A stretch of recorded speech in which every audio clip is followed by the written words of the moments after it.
నమస్తే అండి అందరికీ.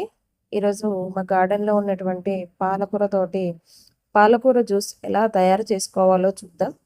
ముందుగా పాలకూరను ఆకులుగా కట్ చేసుకొని దాన్ని ఒక బౌల్‌లోకి తీసుకోవాలి.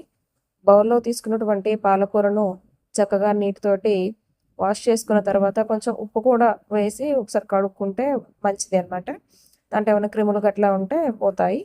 తర్వాత కడుక్కున్నటువంటి పాలకూరను మనం ఒక మిక్సీ జార్ తీసుకొని, ఆ మిక్సీ జార్‌లో వేసుకొని కొద్దిగా అల్లం ముక్క, ఒక లెమన్, బెల్లం ఇవన్నీ దాంట్లో యాడ్ చేసుకొని, ఒక గ్లాస్ వాటర్ పోసుకొని మనము మిక్సీ వేసుకుంటే హ్మ్, మనకు పాలకూర జ్యూస్ అనేటువంటిది వస్తుంది. ఈ పాలకూర జ్యూస్ వల్ల ఏంటి అంటే మనకు vitamin A, vitamin C and vitamin K లాంటి ఎన్నో విటమిన్స్ అనేటివి మనకు అందుతాయి. ఈ ఇంకా అంతే గాకుండా మనకు ఇమ్యూనిటీ పెంచడం గానీ, యాంటీ ఆక్సిడెంట్లు కూడా మనకు పుష్కలంగా ఉంటాయి. ఈ మనకు ఈ పాలకూరల జ్యూస్‌లో. తర్వాత హ్మ్. బ్లడ్ ఇంప్రూవ్ అవ్వడానికి కూడా చాలా ఉపయోగపడుతుంది. డైజెషన్ ప్రాబ్లమ్స్ ఏమన్నా ఉన్నా గూడా ఇవన్నీ గూడా తగ్గుతాయి.